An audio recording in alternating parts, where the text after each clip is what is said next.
Tissue పేపర్తో గడప ముగ్గండి. నిజమే, మీరు విన్నది నిజమే, చూసింది నిజమే. నా దగ్గర బ్రష్ లేకుండే, సో ఏం చేశానంటే టిష్యూ పేపర్ తీసుకొని దాన్ని ఒక క్యాప్ ఉంటుంది కదా, క్యాప్కి పెట్టి రబ్బర్ బ్యాండ్ చుట్టేసాను అనమాట. అదిగో చూడండి, చేతితో నేను పెడుతున్నది గడప ముగ్గు టిష్యూ పేపర్తో పెట్టాను అనమాట. ఎందుకంటే వేరేగా చిన్న బ్రష్ నా దగ్గర లేదు. అయితే ఎల్లో పెయింట్ వేయడానికి కొంచెం పెద్ద బ్రష్ అయితే తీసుకున్నాను. ఆ బ్రష్తో ఈ ముగ్గు అవ్వదు కదా, సో అందుకని చెప్పి దీంతో వేశాను. ఎలాగో యాజ్ ఇట్ ఈజ్గా అంత పర్ఫెక్ట్గా అని నేను చెప్పను, కానీ బట్ మాత్రం మొత్తం మీద అందంగానే వచ్చింది అని నాకు అనిపిస్తున్నది. సో మీరు కూడా చూడండి. మొత్తం అంతా కూడా red, green, yellow and white వీటితోటి పెట్టింది. ముందైతే మనం ఎప్పుడు కూడా చుక్కలే పెట్టేసుకుంటాం కదా, సో చుక్కలు పెట్టుకొని ఆ తర్వాత మిగతా అంతా కూడా ముగ్గు పెడదామని చెప్పి ఎప్పుడనగా ఎల్లో పెయింట్ వేసానండి నేను. కిందని మీదని మొత్తం మాకు 4 గడపలు అనమాట. పెరటి గడప, వీధి గడప, అలాగే దేవుడి దగ్గర ఒక గడప ఉంటుంది, అలాగే మేడ మీద బాల్కనీలోకి మరొక గడప ఉందన్నమాట. చూసారా, వేస్తూ ఉంటే చిన్న చుక్కల కిందకు కూడా వచ్చేస్తుంది. అంత పర్ఫెక్ట్గా నేను ప్రొఫెషనల్ కాదు కదా, సో పర్ఫెక్ట్గా కాకపోయినా పర్వాలేదు, చిన్నప్పుడు నేను వేయడం అలవాటే, అలాగ వేసాను. అయితే నేను ఏంటంటే కొంచెం పెద్ద సాహసమే చేశానని అనిపించింది. చిన్నప్పుడు వేయడం ఒకటి, ఇప్పుడు వేయడం ఒకటి అని నాకే తేడా కనిపించింది. అయితే ఇప్పుడు ఈ చుట్టూరా వేసే డిజైన్ ఏం చేశానంటే టిష్యూ పేపర్నే చిన్న చుట్టలా చుట్టి దాంతో ఈ వైట్ కలర్తో చిన్న డిజైన్ లాగా వేద్దామని చెప్పి మొదలెట్టాను అనమాట. సో ఎలాగో గడప పై భాగం కాబట్టి పర్వాలేదు, ఈజీగానే వేసేయవచ్చు, ఎందుకంటే కారడం అనే ప్రసక్తి ఉండదు కాబట్టి. కాకపోతే చూడండి, కింద చుక్క ఒకటి కారింది కదా, అది కూడా తీసేయాలి. నేను మధ్యలో తీసేసినట్టే అనిపిస్తుంది. అయితే చూడండి, ఆ చిన్న టిష్యూనే నేను నలిపాను అనమాట, అంతే, దాన్ని ఏమీ చేయలేదు. నేను నలిపి దాంతో చేశాను. యాక్చువల్గా మొన్న అయితే ఎల్లో పెయింట్ ముందు వేసి గడపకి ఎండబెట్టాలి కదా, ఆ గడపకి ఎల్లో పెయింట్ వేసినప్పుడైతే నేను వైట్ డ్రెస్ వేసుకున్నాను. మొత్తం డ్రెస్ మీద మూత తీసేటప్పుడు ఒలికిపోయింది, ఆ మీద కుర్తీ అంతా కూడా పాడైపోయింది మొత్తం అంతా కూడా.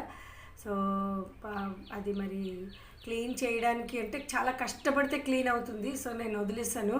మరి ఇంకంతా ఏంటంటే దానికి థిన్నర్ అది యూజ్ చేసి క్లీన్ చేస్తే అవుతుంది, కానీ నేను మరి వదిలేసాను. అంత కష్టపడే ఓపిక కూడా ఇప్పుడు ఇంక లేదు. దాన్ని ఎలాగో పాతదే కాబట్టి పర్వాలేదు, ఇంట్లో వేసుకుంటున్నాను. సో ఆ విధంగా నేను ఇది చేశాను అనమాట. కొంచెం ప్రయాస పడేనేమో అని అనిపించింది, ఎందుకంటే చిన్నప్పుడు టప వేసేసేదాన్ని. అలాంటిది ఇప్పుడు కొంచెం రోజుల తర్వాత, అంటే ఈ మధ్యన ప్రాక్టీస్ కూడా పోయింది, అప్పుడప్పుడు పెడతాం కదా, ఎప్పుడో కానీ పెట్టము. సో అందుకని చెప్పేసి ఇలాగా అడ్జస్ట్మెంటు తర్వాత చేసేటప్పుడు చిన్న సైడ్కి కారిపోవడము, వాటిని మళ్ళీ అడ్జస్ట్ చేయడము, ఇలాంటివన్నీ చేయడం భలేగా అనిపించిందిలేండి. కాకపోతే ఒక హాఫ్ అన్ అవర్ పట్టింది ఒక్కొక్క గడపకి. ఎల్లో పెయింట్ ముందే వేసేసి ఎండబెట్టేసాను కాబట్టి ఇది వాళ్ళ పూర్తి చేశాను. ఎందుకంటే ఈ పెయింట్ మనం ముట్టుకున్నాం అనుకోండి, మరి ఇంకే పని చేయలేం. అందుకని చెప్పేసి ఒకే రోజులో మొత్తం అంతా తేల్చేయాలన్నమాట. సో 4 గడపలు ఇవాళ ఎలాగైనా తేల్చేసి ఎంతో కొంత చేద్దామని నిన్న నేను చూపించింది దేవుడిది వేశాను. 3 గడపలు ఇవాళ కంప్లీట్ చేసేసాను అనమాట. దేవుడి గది దగ్గర వేసేసింది నిన్న వేసి వదిలేసాను. ఇవాళ ఏం చేశానంటే మొన్న అనుకుంటాను, సో నిన్న స్కూల్ ఉంది కదా, సో మొన్న సెలవు రోజు కాబట్టి, ఈరోజు మళ్ళీ సండే సెలవు కాబట్టి ఈరోజేమో మొత్తం మిగతా కంప్లీట్ చేద్దామని యుద్ధ ప్రాతిపదికన మొదలెట్టాను అనమాట. సో అది కూడా ఆ కలిపే పుల్ల ఏంటంటే అయిపోయిన పెన్ ఉంటుంది కదండి, ప్లాస్టిక్ పెన్ను, ఆ పెన్ను తీసుకొని చేశాను అనమాట. ఆఖరికి ఏది కర్ర ముక్కలు ఏవి కనిపించలేదు, ఉంటాయి అన్నీ నీ మేడ మీద, కానీ ఆ టైంకి మనకు కనిపించవు కదా. మనం ఏంటి పనిలో కూర్చుండిపోయిన తర్వాత ఇంకెందుకులే ఏదో ఒకటి ఏవో అడ్జస్ట్ చేద్దామని చెప్పి అలాగా ఏం చేశానంటే మొత్తం గ్రీన్ కలర్, అది బ్లూ తెప్పిద్దాం అనుకున్నాను, మళ్ళీ ఎందుకో బ్లూ మరి తెప్పించలేదు. సో దీంతో సరిపోతుంది కదా అని చెప్పి ఏదో చిన్న చిన్న డిజైన్ లాగా పెట్టేసాను. అందంగా ఉంటే చాలు కదా, నిండుగా ఉంటే చాలు అని నాకు అనిపిస్తుంది. సో ఎలాగో మనము పండగలకి పసుపు రాస్తాము, దీని మీదే కొంచెం పసుపు రాస్తే సరిపోతుంది. అప్పుడు మరి ఇంకా కలర్ఫుల్గా మరి బొట్లు అవి ఏం పెట్టవలసిన అవసరం ఉండదు కదా. సో పసుపు రాసేస్తాను నేనైతే ఇలాగుంటే. సో అలాగా ఏంటంటే నింపాను అనమాట, మొత్తం గడప అంతా కూడా కొంచెం అందంగా వచ్చేటట్లుగా నింపాను.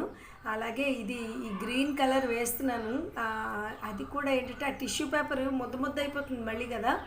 సో ఆ టిష్యూ పేపర్ మళ్ళీ దాన్ని కొంచెం ముడిచి మళ్ళీ అలా వేస్తున్నాను అనమాట, చిన్న ఆకుల్లాగా, చిన్న ఆకుల్లాగా, మరీ పెద్దవి కాకుండా. అయితే కింద గడపలు తర్వాత నేను మీకు చూపిస్తాను. అక్కడికి వెళ్ళేటప్పటికి ఏమైందో మరి ఇంకా ఇంకా చేస్తూ అలాగే ఏదో ఏమో కొంచెం బడ్గా వచ్చేసాయి. కానీ ఈ గడప చాలా బాగా వచ్చిందేమో అని నాకు అనిపించింది. ఏది ఏమైనా మొత్తం మీద 4 గడపలు సొంతంగా పని చేసుకుంటే అదొక సాటిస్ఫాక్షన్ కదండి. ఎవరినైనా పిలిచి చేయించవచ్చు, పెద్ద కాస్ట్ కూడా అవ్వదు. గడపకి 50 రూపాయలు అంతా తీసుకుంటారు.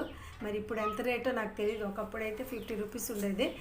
అయితే ఇప్పుడు ఏంటంటే ఈ గడపకి ముగ్గు వేసేసి చేసి వాళ్ళని పిలిచి, మెయిన్ ప్రాబ్లం ఏంటంటే ఇంట్లో ఏ పనికైనా ఎవరినైనా పిలిచామనుకోండి, వాళ్ళ కోసం మనం అవైలబుల్గా ఉండాలి.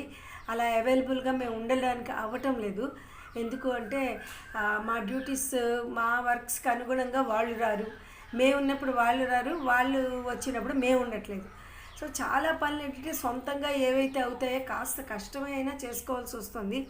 అలాగే టెర్రస్ గార్డెన్ పనులు కూడా అదే ప్రాబ్లం నాకు వస్తుంది. ఏంటంటే టెర్రస్ గార్డెన్లో కూడా చేసుకునేటప్పుడు కొన్ని వర్క్స్ ఎవరి చేతనే చేయిద్దాము అంటే మేమున్న రోజులో వాళ్ళు రావట్లేదు అనమాట.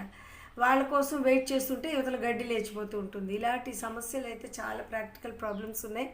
అందువల్ల ఏంటంటే కొన్ని వీలైనంత వరకు నేనే చేసేస్తూ ఉంటాను, కొన్ని చేయలేనులేండి, ఎందుకంటే అన్నీ చేసేయలేం కదా. సో కొంతవరకు చేస్తూ ఉంటాను, ఎందుకంటే హాబీగా నాకు ఇష్టం కాబట్టి చేయడం అనమాట. సో ఏదో మొత్తం మీద గడపల ముగ్గులు అయితే పూర్తి చేసేసాను.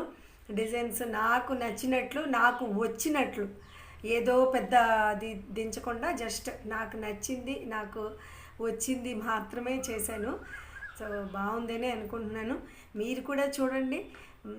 ఏది ఏమైనా మనం సొంతంగా చేసుకునే పని అదొక పెద్ద సాటిస్ఫాక్షన్ లాగే ఉంటుంది. సో అదండి సంగతి. ఈరోజు సండేని ఈ విధంగా ఒక హాఫ్ అన్ అవర్ ఒక గడపకి వేసుకున్నా కూడా మొత్తం 3 గడపలు, మధ్యలో మరి కొంచెం టీ తాగడాలు ఇలాంటివి ఉంటాయి కదా. సో ఇవన్నీ అయింది, మొత్తం మీద కంప్లీట్ చేసేసానండి వర్క్ అంతా కూడాను.